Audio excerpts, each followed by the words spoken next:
కూడా అధ్యక్ష గాంధీ పేరు పోయినందుకే బాధ కనపడతా ఉన్నది అధ్యక్ష.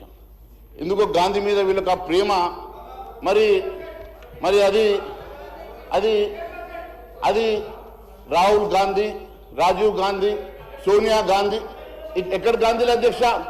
అసలు అందరికీ తెలియాల్సిన పాపం చాలా మంది కొత్త మంది శాసనసభ్యులు ఉన్నారు, వారికి బహుశా చరిత్ర తెలియదేమో. ఇందిరాగాంధీ భర్త ఫిరోజ్ గండి, గాంధీ కాదు. వీళ్ళు గాంధీ వారసులు కాదు అధ్యక్ష, గండి వారసులు.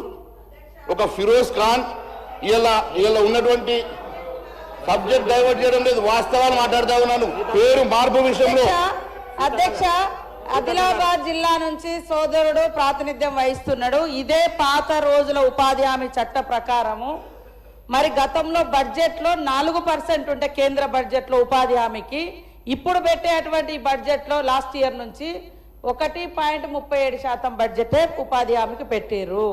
గతంలో మరి మొత్తం కేంద్రం భరిస్తే ఇప్పుడు 40% రాష్ట్రాల మీద పెడితే అప్పులున్న రాష్ట్రాలు ఎట్లా ఉపాధి పెంచుకోవాలి? మీది ఎట్లా ఉన్నదంటే కేంద్రం అనుమతిస్తుందట, కానీ భారాన్ని మేము మోయాలట. అట్లాంటప్పుడు మీరెందుకు మమ్మల్ని మీ భారం మా మీద మోస్తారు? ఎట్లుందంటే మా అనుమతి తీసుకోండి, కానీ మీరు గడక తిన్నా గంజి తిన్నా మమ్మల్ని అడగండి అన్నట్టుంది.